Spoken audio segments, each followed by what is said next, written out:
जिंदगी में हारना भी बहुत जरूरी है, क्योंकि हार कर ही पता चलता है कि स्टैंडर्ड लेवल, हमारा स्टैंडर्ड लेवल कहाँ है। आपको इस टाइम पर बहुत सारे लोग मिलेंगे जो आपको डिमोटिवेट करेंगे, आपसे कहेंगे कि आप नहीं कर पाओगे, छोड़ दो। तो जो नीट 2024 का जो फिजिक्स का पेपर था उसमें स्टेटमेंट वाइज क्वेश्चन बहुत ज्यादा थे। इस साल कट ऑफ क्या रहने वाला है, जो स्टेट का कट ऑफ वो वेरी करता है, वो डिपेंड करता है कि एक स्टेट में कितने सीट्स हैं, तो वो वेरी करता है। अब आपको कैसे प्रिपेयर करना है नीट 2025 के लिए। Hello everyone, myself Umar Ahmad Ganai, first year MBBS student at government medical college Doda. पहले तो बहुत सारे स्टूडेंट्स को नीट 2024 का पेपर ठीक नहीं गया है, उनके लिए मेरी यही मैसेज रहेगी कि गिव अप नहीं करना है। जिंदगी में हारना भी बहुत जरूरी है, क्योंकि हार कर ही पता चलता है कि स्टैंडर्ड लेवल, हमारा स्टैंडर्ड लेवल कहाँ है, और हारने से ही पता चलता है कि इस दुनिया के लोग कैसे हैं। आपको इस टाइम पर बहुत सारे लोग मिलेंगे जो आपको डिमोटिवेट करेंगे, आपसे कहेंगे कि आप नहीं कर पाओगे, छोड़ दो। अपनी मेहनत, अपने हार्डवर्क और अपने गलतियों पर काम करके उन लोगों को जवाब देना है, और उन लोगों से कहना है कि अपना भी टाइम आएगा, तुम्हें भी हम जवाब देंगे, अपने टाइम पर आपको भी हम जवाब देंगे। वो आपके सामने कुछ और बात कहेंगे और आपके पीछे कुछ और बात कहेंगे। तो अब हम इस वीडियो में बात करेंगे डिटेल्ड एनालिसिस कट ऑफ क्या रहने वाला है इस साल, और how to prepare for NEET 2025 के लिए आप कैसे प्रिपेयर करना। तो ये सारी चीजें इस वीडियो में हम डिस्कस करेंगे। अगर अब हम बात करेंगे कि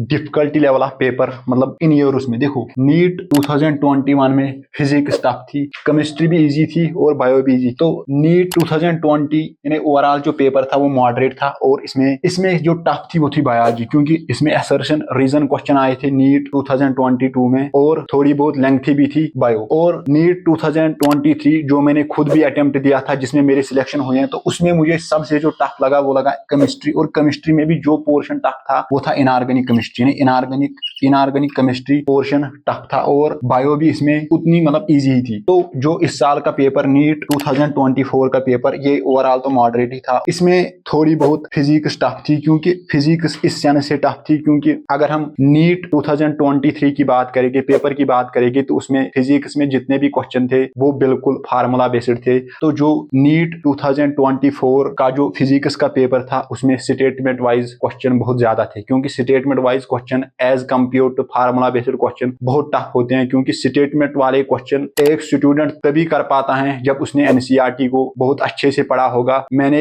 आपको अपने प्रीवियस वीडियो में ये बताया था कि फिजिक्स की NCERT भी बहुत इंपॉर्टेंट है, क्योंकि इस साल जितने भी क्वेश्चन थे तो NCERT से बहुत क्वेश्चन आए थे एज इट इज, जो स्टेटमेंट वाइज क्वेश्चन थे, जिसकी वजह से बहुत सारे स्टूडेंट्स का पेपर ठीक नहीं गया। तो यही रीजन है बहुत सारे स्टूडेंट्स का, क्योंकि उन्होंने फिजिक्स की NCERT को नहीं पढ़ा था, उन्होंने वो फार्मूला करके गए थे, मगर वहां पर स्टेटमेंट वाइज क्वेश्चन पेपर आया था। तो जो केमिस्ट्री तो आसान थी, और बायो भी आसान थी। बायो में एक दो क्वेश्चन इस साल जो आउट ऑफ NCERT थे, मगर दूसरा क्वेश्चन जो बॉटनी का था वो सेक्शन बी में था, तो आप उसको छोड़ भी सकते थे, क्योंकि उसमें आपको 10 ही क्वेश्चन अटेम्प्ट करने होते हैं, तो आप उसको छोड़ भी सकते थे। मगर ओवरऑल जो मेरे हिसाब से, मेरे पॉइंट ऑफ व्यू से, जो ओवरऑल बायो थी वो बहुत ही इजी थी। तो मुझे लगा, जो मुझे टफ लगा वो लगा फिजिक्स, इस साल मुझे थोड़ी बहुत टफ लगी। अब हम बात करेंगे कि इस साल कट ऑफ क्या रहने वाला है। कट ऑफ पहले बहुत सारे फैक्टर्स पर डिपेंड करता है कि number of students, difficulty level of paper कैसा रहा इस साल, तो उन सारी चीजों पर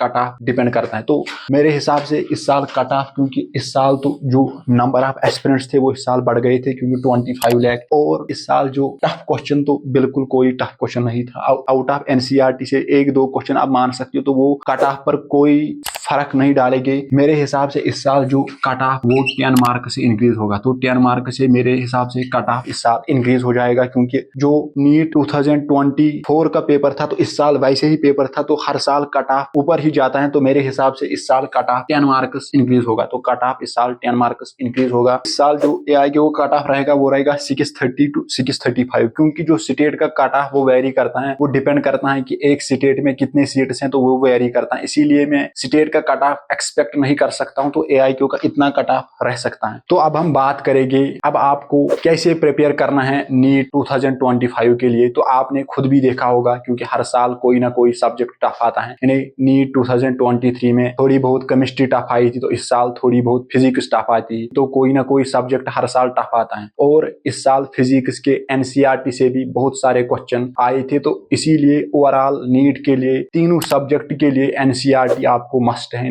NCERT को अच्छे से पढ़ना है और अच्छे से समझना है। उसके बाद NCERT बेस्ड को क्वेश्चन को ज्यादा से ज्यादा प्रैक्टिस करनी है, क्योंकि फार्मूला बेस्ड क्वेश्चन अब कम ही आते हैं, अब ज्यादा असर्शन रीजन क्वेश्चन आते हैं। तो NCERT को अच्छे से पढ़ना है, बाकी DPP करने हैं, क्लास के रोज अटेंड करने हैं क्लास, और NCERT बेस्ड क्वेश्चन करने हैं। बाकी नेक्स्ट वीडियो के लिए बने रहे, तब तक के लिए ओके बाय।